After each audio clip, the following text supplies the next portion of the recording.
Assalamualaikum. Saya Muhammad Hassani bin Ismail, nombor metrik 276072. Tindakan yang sepatutnya apabila dilantik sebagai seorang ahli dalam kumpulan perundingan yang bakal mewakili Malaysia. Pengenalan. Perancangan yang baik adalah keperluan utama dalam perundingan yang berjaya. Tindakan yang akan kita lakukan adalah jangan sekali-kali tergoda untuk bertindak mengikut firasat dan bukan berasaskan rancangan awal. Tujuan perundingan adalah untuk memberi dan menerima, untuk mencari satu urus niaga yang bakal menguntungkan kedua-dua pihak. Jadi, kita yang mewakili syarikat dan negara seharusnya merancang secara begitu terperinci dan berbincang melalui satu skrip yang telah dirancang dengan lebih rapi dan teratur. Teori pengurusan kerisauan atau ketidakpastian. Fokus pada komunikasi silang budaya antara individu daripada satu kumpulan dengan orang luar. Keadaan ini membuatkan individu berkenaan mengalami kebimbangan dan ketidakpastian. Komunikasi dipengaruhi oleh faktor antara perseorangan dan budaya komunikasi berkesan adalah proses mengurangkan salah faham komunikasi antara budaya melibatkan konsep ambil kisah, iaitu kita perlu sedar, ambil kira dan ambil peduli. Howell 1982 menggariskan 4 tahap kecakapan dan berkomunikasi. Tidak sedar ketidakcakapan ialah suatu keadaan apabila kita salah tafsir perlakuan tetapi kita sedar kesilapan kita. Sedar ketidakcakapan ialah suatu keadaan apabila kita sedar kita salah tafsir tetapi kita tidak berbuat apa-apa bagi mengatasinya. Sedar kecakapan juga ialah kita sedar, kita cekap dan berusaha menjadi lebih berkesan dalam berkomunikasi. Tidak sedar kecekapan ialah suatu keadaan apabila kita sangat mahir berkomunikasi sehingga kita tidak perlu berfikir cara berkomunikasi. Mengembangkan kemahiran berunding. Kita semua berunding dalam semua aspek kehidupan kita dan mengembangkan kemahiran berunding ialah suatu bahagian penting dalam mendaki tangga karier. Rundingan ialah proses mencari persetujuan antara dua atau lebih pihak yang mempunyai pandangan berlainan dan jangkaan tentang sesuatu isu. Sesetengah orang amat takut berunding kerana mereka mengaitkan ia dengan konflik, perasaan tidak elok dan terpaksa berkorban. Bagaimanapun, rundingan yang baik mencari kestabilan antara objektif dua pihak untuk mencipta 3 hasil permuafakatan. Untuk itu, beberapa langkah memastikan perbincangan dan tindakan yang akan dilakukan tercapai objektifnya melalui langkah 1. Fahami pelbagai jenis rundingan. Rundingan melalui perbincangan, kompromi dan berdagang banyak bergantung kepada mereka yang terlibat dengan kemahiran, sikap dan gaya mereka. Faktor lain yang mempengaruhi sifat rundingan adalah konteks atau latar belakang rundingan, tekanan masa dan juga isu yang dibincangkan. Nombor 1, rundingan kompetitif.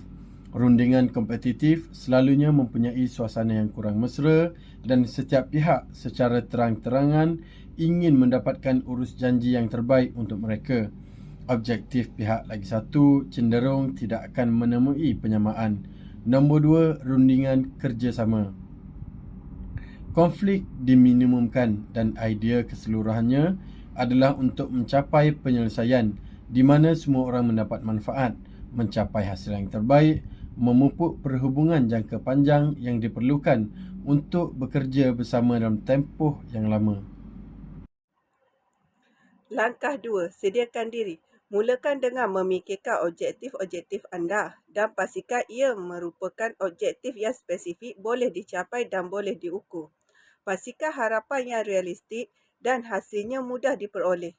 Satu idea yang bagus untuk mencatatkan objektif-objektif yang disusun mengikut keutamaan mesti dicapai, ingin dicapai dan cuba dicapai.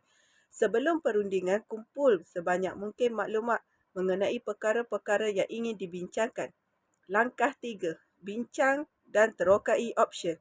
Pada permulaan mesyuarat, perlu meneroka keperluan pihak lain dan membuat tawaran-tawaran awal. Tawaran dikemukakan perlu realistik. Bina hubungan dengan orang lain dalam mesyuarat. Tanya soalan yang membantu mengenal pasti keperluan-keperluan mereka dan bantu menggerakkan masyarakat. Langkah 4, mengemukakan cadangan. Apabila kedua-kedua pihak mendapat peluang untuk menilai kedudukan pihak yang lagi satu, cadangan dan saranan boleh dibuat dan diterima. Ingat, perlunya untuk bertukar sesuatu dan bukan menerima sahaja. Give and take. Cari peluang untuk bertukar sesuatu yang murah diberi tetapi bernilai untuk pihak lain dan mendapat pulangan dalam bentuk sesuatu yang digunakan untuk organisasi dan negara. Langkah 5. Memulakan tawar-menawar. Selepas membincangkan keperluan satu sama lain dan bertukar-tukar maklumat, tawar-menawar boleh bermula. Sekiranya konflik timbul semasa tawar-menawar bermula, jelaskan bahawa tawaran itu hanyalah tawaran permulaan dan ia tidak semestinya tawaran yang dipersetujui dan akhirnya perundingan. Seterusnya, berterus terang dengan apa yang ditawarkan, pastikan periksa secara tepat apa yang ditawarkan. Langkah 6. Bermula secara jelas dan terbuka. Apabila berunding dengan seseorang secara empat mata, tampilkan isyarat badan yang menunjukkan anda seorang yang terbuka kepada perbincangan dan kekalkan perhubungan mata. Elakkan duduk sambil memeluk badan dan menyilang kaki. Isyarat badan yang positif akan menyampaikan sikap yang jujur dan mesra. Mengangguk dan memberikan senyuman akan menunjukkan anda sanggup mendengar permintaan. Cuba untuk tidak menggunakan bahasa yang menyakitkan hati orang itu. Langkah 7. Dengar dengan teliti. Mendengar secara aktif ialah satu teknik yang akan memperbaiki kemahiran komunikasi. Tumpukan perhatian kepada apa yang sedang dikatakan dan bukan memikirkan apa yang ingin dijawab. Sokong apa yang anda kata dengan isyarat badan anda. Ini termasuk mengekalkan hubungan mata yang baik dan mengangguk. Menekankan bahawa anda mendengar dengan memberi satu ringkasan yang menunjukkan anda faham apa yang telah dinyatakan. Langkah 8. Berhenti berehat jika perlu. Kadang-kadang berehat sekejap selama 10 atau 15 minit adalah sesuatu yang baik jika rundingan ini lebih kompleks dan banyak menimbulkan perbalahan daripada yang anda sangka. Berehat sebentar akan memberi semua orang peluang untuk menenangkan diri atau mengembalikan semangat seperti yang diperlukan. Langkah 9. Capai persetujuan. Sambil rundingan berjalan, dengarkan jika pihak lain lagi satu memberi tanda lisan seperti barangkali atau mungkin. Ini mungkin tanda persetujuan boleh dicapai. Ringkasan adalah bahagian yang penting dalam proses rundingan. Ia menawarkan satu cara untuk memastikan semua orang memahami keputusan yang dicapai dan untuk memberi semua peserta peluang akhir untuk menimbulkan apa-apa soalan yang mereka mungkin ada. Berjabat tangan tanda bersetuju dengan urusan perniagaan itu, sesuatu yang boleh diterima, tetapi itu bukan ganti untuk rekod bertulis. Assalamualaikum warahmatullahi wabarakatuh. Nama saya Fazli bin Mat Yunus, nombor matrik 276312, berasal daripada Terengganu. Okey, seterusnya saya akan meneruskan slide seterusnya. 4 strategi komunikasi yang paling sesuai untuk mengurangkan perbezaan budaya. Menggunakan komunikasi bukan lisan. Perundingan bergantung kepada komunikasi yang baik antara pihak yang terlibat dan membina hubungan yang baik untuk komunikasi tersebut. Memandangkan kelakuan bukan lisan atau bahasa isyarat badan adalah sebahagian semula jadi dalam peralatan komunikasi. Tafsir dan penggunaannya menawarkan kita kepada kunci yang lebih memahami manusia dan membina perhubungan. Okey, memang difahamkan secara meluas bahawa maklumat secara majoriti disampaikan melalui isyarat bukan lisan. Kebanyakan datang dari mata. Ini menerangkan kenapa selalu kita sukar menyampaikan makna yang halus melalui telefon ataupun tulisan. Kerana orang yang menerima mesej kita tidak boleh melihat badan atau mata kita. Jadi maknanya kita mungkin disalah tafsirkan. Komunikasi bukan lisan membabitkan banyak saluran yang disampaikan makna lebih daripada apa yang ingin disampaikan. Ini termasuk gerak isyarat, gerak badan, mimik muka dan nada suara dan bunyi. Ini bukan sains tepat walaupun kita mengendalikan ianya secara tepat. Salah tafsir terutamanya apabila berurusan dengan budaya lain boleh mendatangkan akibat yang merosakkan. Jika menggunakan saluran bukan lisan secara sedar, kami menambahkan dimensi baru kepada kemahiran meyakinkan, membolehkan kami membina hubungan yang baik dan mempengaruhi hasil renungan. Menurut kajian yang dilakukan, kelakuan bukan lisan percaya bahawa 55 hingga 65% komunikasi dilakukan secara bukan lisan. Secara umumnya juga diterima bahawa komunikasi lisan digunakan untuk menyampaikan maklumat, sementara bukan lisan digunakan untuk menyampaikan nilai, perasaan dan sikap, terutamanya untuk membina hubungan yang lebih baik. Seterusnya, strategi komunikasi 1, padan dan cerminkan. Jika dilihat dua orang sedang berbincang secara santai dan tidak risau dengan keadaan diri sendiri, kemungkinan perasaan bahawa perilaku mereka menjadi sama. Kedua-dua mereka mungkin berjalan kaki atau duduk di kursi dengan postur yang sama. Jika mereka sedang makan ataupun minum, mereka akan melakukan pada kadar yang sama. Ini dipanggil memadan dan cerminkan. Ianya boleh berlaku secara semula jadi kepada dua orang yang sedang merasakan mereka berada sependapat. Memadan dan mencerminkan boleh digunakan secara sedar sebagai teknik untuk mencapai hubungan dengan seseorang. Tetapi kita tidak boleh terlalu ketara. Mencerminkan secara berlebihan nampak seperti mengajuk dan orang itu mungkin berasa malu atau marah. Okey, perhatikan apa yang dilakukan oleh rakan sejawat kita dengan badan mereka. Kemudian ikut corak berkomunikasi bukan lisan mereka dan cerminkan ianya kembali. Sebaik saja ianya semula jadi, kita boleh menunjukkan perasaan, menunjukkan dengan menukar kedudukan badan kita dan lihat jika mereka mengikut kita. Sebalik saja kita biasa dengan proses ini, lihat kita boleh menggunakan situasi rumit seperti rundingan bermasalah. Mungkin kita tidak mempunyai hubungan yang baik dengan orang yang kita sedang berunding dengannya dan ia menyebabkan perbincangan berjalan dengan tidak baik. Cuba kita boleh beri petunjuk dengan membawa orang itu bertukar-tukar pandangan serta tenang dengan menggunakan teknik memadan dan mencerminkan. Seterusnya, strategi komunikasi kedua, bercakap menggunakan bahasa yang sama. Kebanyakan isyarat bukan lisan disampaikan oleh muka datangnya dari mata. Hubungan mata yang baik adalah cara berkesan untuk membina perhubungan yang baik. Bukan saja kita boleh membaca perwatakan orang itu, kita juga boleh menyampaikan secara tidak ketara mesej yang hendak menguatkan apa yang kita katakan. Sementara bahasa yang kita gunakan bukanlah semata-mata daripada komponen kelakuan bukan lisan.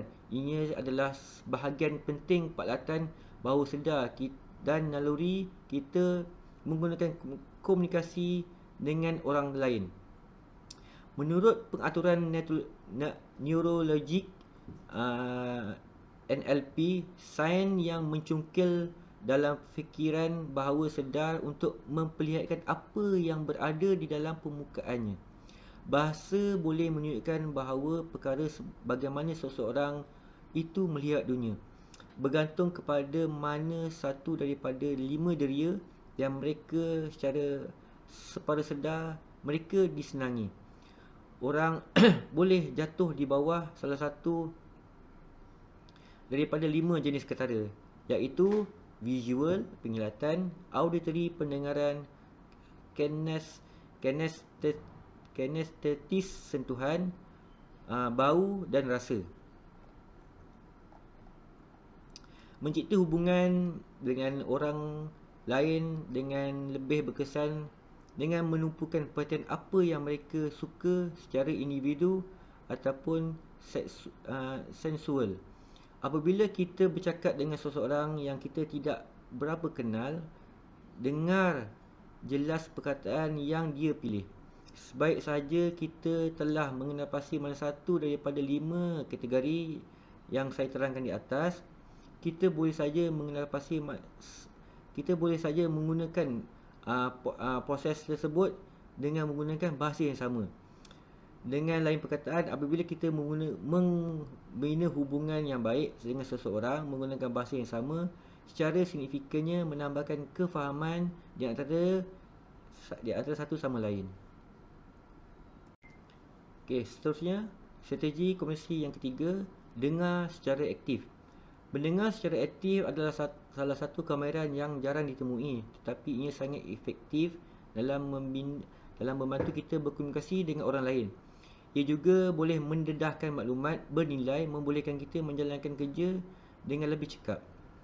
Tunjukkan yang kita memahami dan berminat dengan apa yang sedang dilakukan ataupun yang dikatakan, terutamanya dalam perbincangan rundingan.